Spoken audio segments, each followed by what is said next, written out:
think that abuse is crazy in South Africa. Women abuse is just really an intense topic in South Africa. How has it affected women in South Africa? I think that we have so many of our issues that we have today because of abuse. Women are broken, women have been devalued, silenced. We live in a culture of silence where women don't speak about their stories or their experiences, so they're taught to be quiet about what's happening in their life. They're taught to just be really silent. And I think that has caused women to not be truthful about what's really happening. And when one person is silent, I believe that it forms a whole community of silence where we don't share about our stories, we don't share about what's really going on, so we don't get healing, and we don't come free of what's really holding us down. Women are so incredibly broken, have lost their value, feel devalued, and I think that abuse, how it has affected women, I think it's layer upon layer. We don't reach for what we want to reach for, we don't live with the passion we want to live for, we don't pursue the purposes that we have, or the goals or the dreams that we have, and we're just totally overlooked and undervalued. I think my story begins when I was very small. A lot of things that I went through in my own life, my family life. And at the age of 12, I was diagnosed with separation anxiety disorder because of abandonment that I felt I had experienced at home. And abandonment's not just physical, it's emotional as well. And I felt very emotionally abandoned at home for a lot of things that was happening in my home at the time.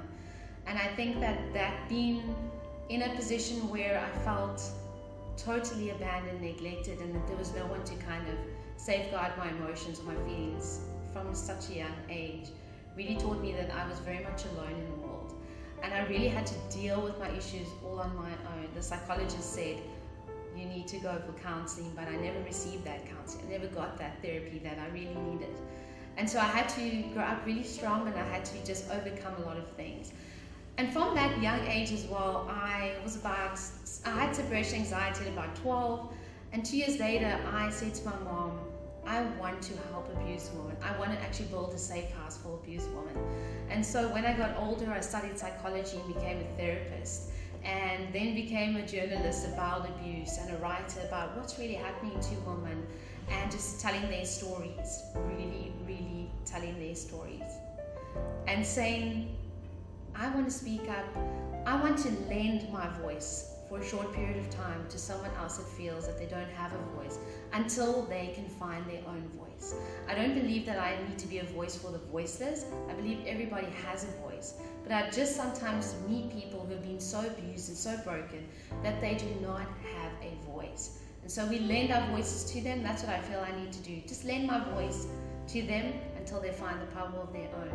And later on, I realized that I wanted to build a safe house for abused women, but God was actually saying to me, I needed to be the safe house for women. I need to be a safe space.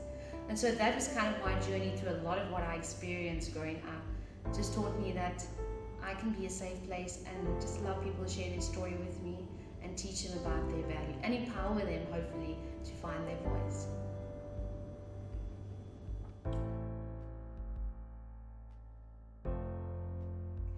My main encouragement is firstly that I want to say to women trapped in abuse today that I believe what's happening to you. A lot of people feel that there's no one that actually really believes their story. Where will they go with what's happening to them? They've been told sometimes that they need to be quiet, but other times they just don't know if people believe their story. Abuse happens in all walks of life, from the very rich to the very poor, from everybody in between. And I think I just want to encourage women to say that I believe you, we believe what is happening to you is real, and my encouragement is to reach out. Don't stay in that environment, don't stay in that relationship or that community or that society, because abuse is also happening in many spiritual communities, many faith communities. Do not stay in those places. Reach out, speak to the right person, break the culture of silence, and know that somebody will believe your story, and there are many people that will. And we want to say that today. I believe that we really believe you, and we stand with every single victim and survivor of abuse.